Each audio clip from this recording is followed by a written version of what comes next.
తెలంగాణ రాష్ట్ర ప్రభుత్వం ప్రతిష్టాత్మకంగా భావిస్తున్న 2026-2027 వార్షిక బడ్జెట్ రూపకల్పన ప్రక్రియ తుది దశకు చేరుకుంది. ఈ నేపథ్యంలో ముఖ్యమంత్రి రేవంత్ రెడ్డి అధ్యక్షతన ఈ నెల 23న మధ్యాహ్నం 3 గంటలకు సచివాలయంలో రాష్ట్ర మంత్రివర్గ సమావేశం జరగబోతుంది. అసెంబ్లీ బడ్జెట్ సమావేశాల నిర్వహణ, నిధుల కేటాయింపులు, కొత్త పథకాల అమలుపై ఈ భేటీలో నిర్ణయం తీసుకోవాలని తెలుస్తుంది. ఈ కేబినెట్ సమావేశంలో ప్రధానంగా ఫిబ్రవరి 26 నుండి ప్రారంభం కానున్నట్లుగా సమాచారం ఉన్న అసెంబ్లీ బడ్జెట్ సమావేశాల షెడ్యూల్ను ఖరారు చేయబోతున్నారు. సుమారు 10 నుండి 15 రోజుల పాటు ఈ సమావేశాలు నిర్వహించాలని ప్రభుత్వం భావిస్తుంది.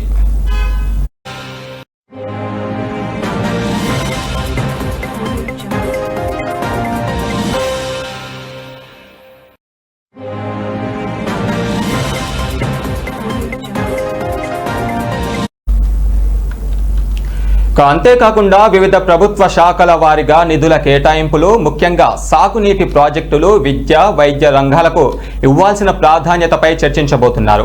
వీటితో పాటు ఎన్నికల హామీలపైన 6 గ్యారెంటీల అమలుకు సంబంధించి బడ్జెట్లో భారీగా నిధులు కేటాయించే అవకాశం ఉంది. ఇక మహాలక్ష్మి, ఇందిరమ్మ ఇల్లు, గృహజ్యోతి వంటి పథకాలకు అవసరమైన ఆర్థిక వెసులుబాటుపై కేబినెట్ తుది నిర్ణయం తీసుకోవాలని తెలుస్తుంది. ఇక రాష్ట్రంలో కొత్తగా అమలు చేయాలని భావిస్తున్న కొన్ని సంక్షేమ పథకాలపై కూడా ఈ సమావేశం స్పష్టత వచ్చే అవకాశం ఉంది.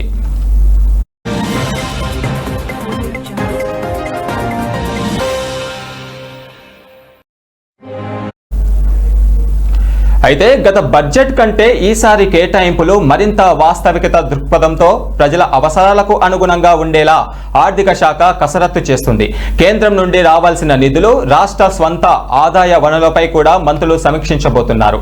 ఇప్పటికే డిప్యూటీ సీఎం, ఆర్థిక మంత్రి బట్టి విక్రమార్క అన్ని శాఖల అధికారులతో వరుస సమావేశాలు నిర్వహించి బడ్జెట్ ప్రతిపాదనను సిద్ధం చేశారు.